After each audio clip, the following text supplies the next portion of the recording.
Vi vil nu bevise formlen for fordoblingskonstanten.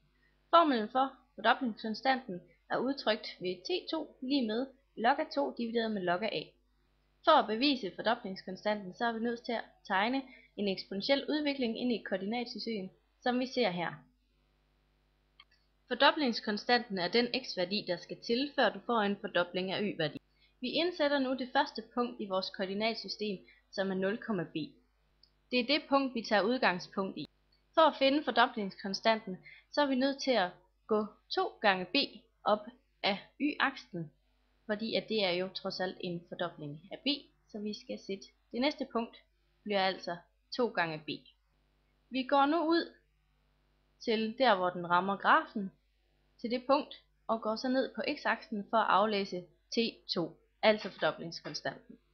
Vi indsætter nu T2 som x og 2 gange b som y i regneforskriften for en eksponentiel udvikling, der ser således ud, altså y lige med b gange a opløftet i x.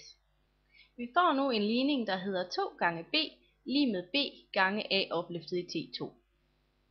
Vi vil gerne have a opløftet i T2 til at stå alene, derfor dividerer vi b over på den anden side af lighedstegnen, så vi får 2 gange b divideret med b lige med a opløftet i T2. Vi får så, at b går ud med b, så vi får, at 2 er lige med a opløftet i T2. Vi får så den geniale plan at anvende logaritmereglen, der siger, at log til a opløftet i x, det må skrives som log af a gange med x. Derfor får vi nu vores ligning, der hedder log af 2 lige med log af a gange T2.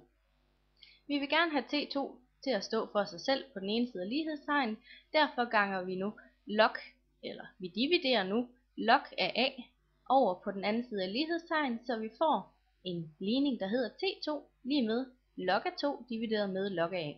Derved har vi nu bevist formlen for fordoblingskonstanten.